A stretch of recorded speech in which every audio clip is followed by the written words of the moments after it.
다음으로 오늘 윤석열 대통령의 이런 연찬의 발언이 아주 큰 화제가 되고 있습니다.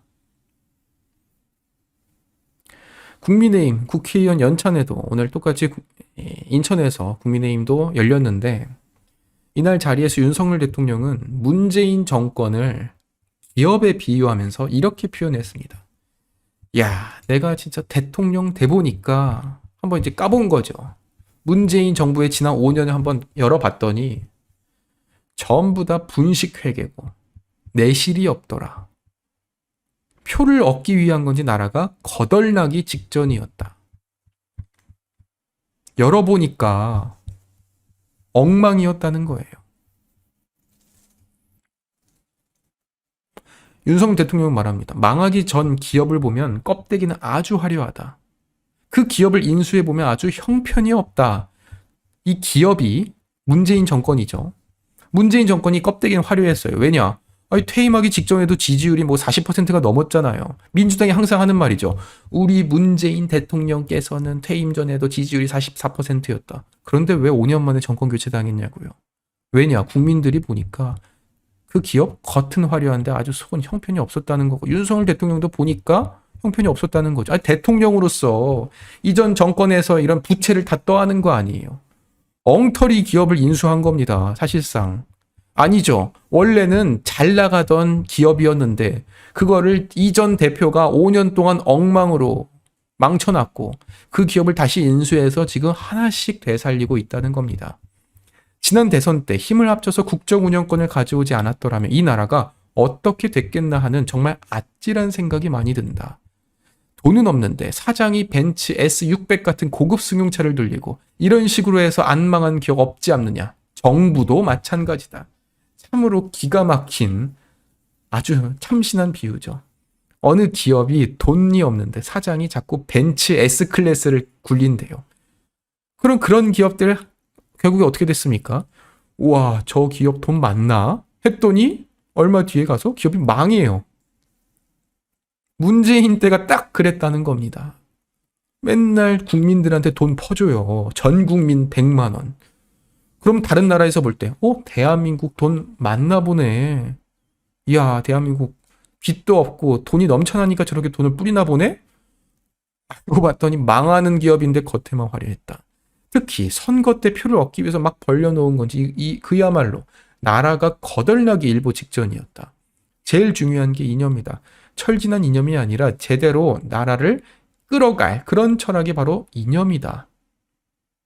지난 1년간 국정 운영을 해보니까 조금씩 내실 있게 만들어가는데 벌써 1년 한 서너 달이 훌쩍 지났습니다.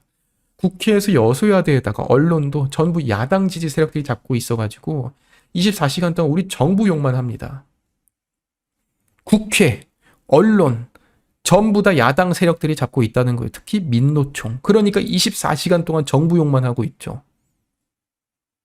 특히 후쿠시마 오염수 방류에 대해서 마치 본인들의 어떠한 옆구리가 찔린 듯이 마치 본인 일인 것처럼 그렇게 부정적인 평가를 쏟아내고 있는 겁니다.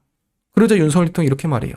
도대체 과학이라고 하는 건 1 더하기 1을 100이라고 하는 사람들이니까 이런 세력들과 우리가 싸울 수밖에 없다. 과학이라는 거예요. 1 더하기 1은 2죠. 간혹가다 1 더하기 1이 1일 수도 있습니다. 왜냐? 찰흙 2개를 더하니까 찰흙이 하나 되지 않습니까? 그러면 1 더하기 1은 1일 수도 있겠죠. 원칙은 1 더하기 1은 2고 가끔씩 1 더하기 1이 1일 수도 있고 1 더하기 1이 3일 수 있습니다. 그런데 지금 민주당이랑 MBC가 하는 건 1 더하기 1을 100이라고 하니까 우리는 그들과 과학이라는 이러한 기준을 갖고서 소통할 수 없는 대상이라고 판단했고 싸울 수밖에 없다는 겁니다. 마지막으로 자꾸 주변에서 협치하는데 새가 날아가는 방향은 딱 정해져 있어야 왼쪽 날개와 오른쪽 날개가 힘을 합쳐서 보수와 진보, 좌파 우파가 성장과 분배를 통해서 발전해 나가는 것이다.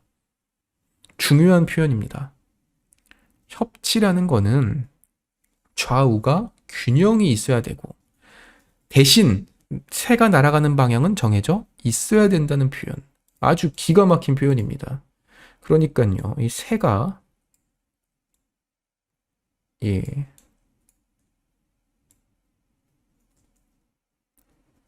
예, 죄송합니다. 제가 미술 시간에 조금 잤습니다. 죄송합니다. 새가 날개가 왼쪽 날개도 있고, 오른쪽 날개도 있겠죠. 이게 뭐 좌파도 있겠고, 우파도 있을 겁니다. 아니, 진보도 있을 수도 있고, 보수도 있을 겁니다. 그러면 우파랑 보수만 있어야 대한민국이 잘 삽니까? 그거 아닙니다. 좌파랑 진보만 있어야 잘 삽니까? 아니죠. 당연히 이런 뭐 성장을 주장하는 세력이 있으면은 또 평등, 분배를 주장하는 세력도 있고, 때로는 성장보다 분배가 더 중요한 이런 정책들도 있을 것이고, 때로는 성장이 더 중요한 정책들도 있을 것이고, 서로 토론을 통해서 이걸 균형을 맞춰 나가야 되는 건데, 지금 대한민국에서 벌어지는 이 좌파 세력의 주장들은 그것이 아니라는 거죠. 제가 방금 말씀드린 내용은 원칙적인, 약간 원론적인 주장인 것이고, 지금은 이 왼쪽 날개가 이 새가 엉터리 방향으로 날아가게끔 하고 있다는 겁니다. 윤석열 대통령이 말한 게 뭐냐면, 이런 좌우 날개가 있지만 기본적으로 새가 날아가는 방향은 정해져 있어야 된다. 새가 가는 방향은 어디입니까? 바로 국익이죠. 대한민국의 이익이라는 거는 좌우가 상관없이 방향은 정해진 겁니다.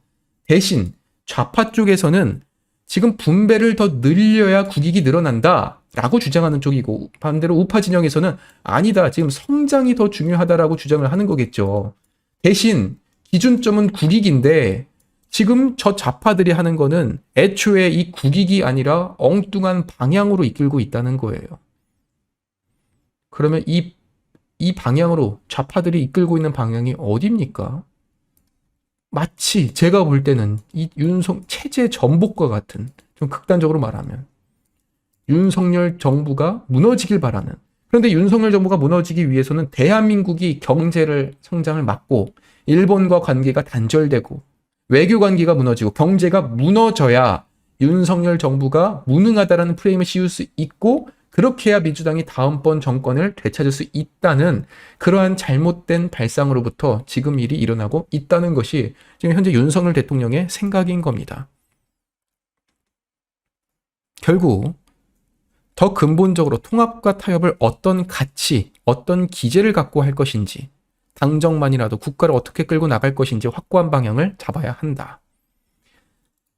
이 국익이고, 이 국익이라 함은 자유민주주의 아니겠습니까? 자유민주주의라는 가치가 기본이 돼야 되는데, 저 민주당 좌파 세력이 안 하고 있으니까 당정, 그러니까 윤석열 정부와 국민의힘만이라도 이 자유민주주의 국가, 국익을 위해서 갈 거라는 겁니다. 이런 상황에서 협치 엉뚱한 생각이라는 거죠. 정말로 다행인 이런 참 윤석열 대통령의 방향, 생각에 대해서 존중을 하지 않을 수가 없고요.